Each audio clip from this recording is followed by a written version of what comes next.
Welcome to The Explainer. Listen, if you bought your home back in 2021 and your mortgage is coming up for renewal in 2026, this is for you. We're not just going to talk about how to survive higher rates, we're going to show you how a hidden rule and a changing market might actually create your next big opportunity. Okay, let's dive right in. A massive wave of homeowners is heading for a 2026 renewal. I mean, more than ever before. And if you're one of them, you probably bought right in the middle of that 2021 housing boom and you locked in a crazy low rate. Well, that 5-year party is almost over and the world of interest rates looks totally different now.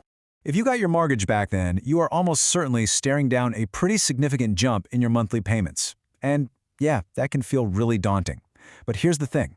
Just taking whatever renewal offer your bank slides across the table is not your only move. You need a strategy. So, first things first, to build that strategy, we really have to understand the new landscape. Let's put some actual numbers to this change, comparing the market from 5 years ago to what we're looking at today. The rates you locked in around 2021, well, to be blunt, they were once-in-a-generation low. And look, while a new rate in the high threes isn't historically insane or anything, the jump from 1.5% is huge. For a lot of families, that leap is going to feel like a serious payment shock. But, and this is a big but, here is the most important part of this whole situation. You have one piece of leverage that is more powerful than anything else. It's a key rule about the mortgage stress test that honestly a lot of homeowners just don't know exists. This right here, this insight from mortgage expert Frank Napolitano, this is the absolute game changer. What it means is you are not trapped with your current bank. You actually have the freedom to shop around, to find the best possible rate out there without needing to requalify under today's much tougher rules. And this slide just perfectly illustrates the critical difference. Switching means you take your exact same mortgage, same loan amount, same time left to pay it off, and you just move it to a new lender for a better deal. That's where you get to skip the stress test. Refinancing, on the other hand, is when you try to borrow more money. That is a totally different ballgame, and for that, you absolutely have to pass the stress test. So let's be crystal clear. Just by switching your existing mortgage, you can sidestep this major hurdle. And this isn't just about saving a couple of bucks. This is what gives you the power to negotiate, to make all the lenders compete for your business. And that power is exactly what we're going to leverage next. Okay, let's pivot a little.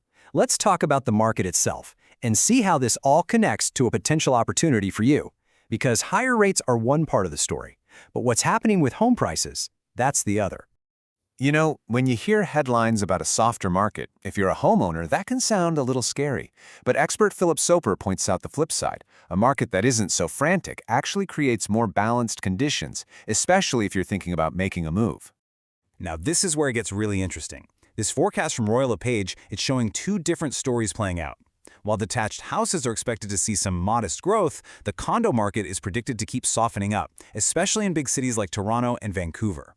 And that creates a very specific kind of opportunity. So this brings us right to the heart of the strategy. For a lot of families who bought that starter home in 2021, the dream was always to eventually move up the property ladder. Well, it might sound counterintuitive, but this market could be the perfect time to actually do it. Let's just walk through the logic on this slide. Let's use some round numbers. Say your current place, worth $700,000, drops 5%. Okay, that's a paper loss of $35,000.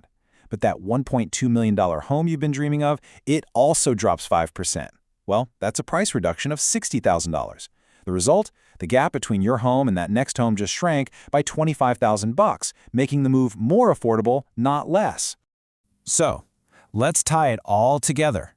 You've got this power from your stress test exempt renewal, and you've got this potential opportunity in the market. This is where you stop just reacting and you start getting strategic. So here it is, your strategic framework. Don't look at that renewal notice as just another bill you have to pay. See it as a trigger, an alarm going off. First, use that stress test exemption to shop the entire market and lock down the lowest possible rate. Then, at the same time, analyze the market and see if that trade-up logic we just talked about actually applies to your situation. This is your chance to see if your next home is a lot closer than you think. Look, by understanding these rules and these market shifts, you get to move from playing defense to playing offense. You're not just a homeowner reacting to higher rates anymore. You're a strategic player who has options. The real question is, which option is the right one for you?